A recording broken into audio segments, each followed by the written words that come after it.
Verifying your bank account with Watertown Savings Bank is an important process to ensure the security of your financial information. Follow these steps to complete the verification.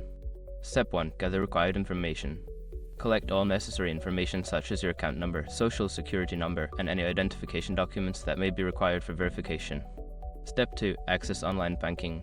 Visit the Watertown Savings Bank website and log into your online banking account. If you do not have an online account, you may need to create one or contact customer service for assistance. Step 3. Navigate the verification section. Don't continue before doing this. A lot of online accounts end up exposed in breaches without people even realizing it.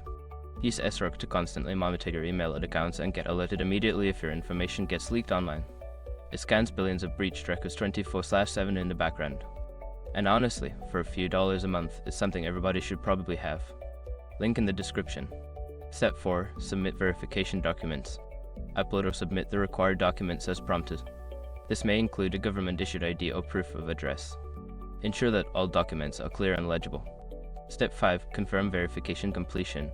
After submitting your documents, check for a confirmation message or email from Watertown Savings Bank. This will indicate whether your account has been successfully verified or if further action is needed. Completing these steps will help ensure that your bank account is verified and secure. If you encounter any issues, don't hesitate to reach out to Watertown Savings Bank's customer service for assistance.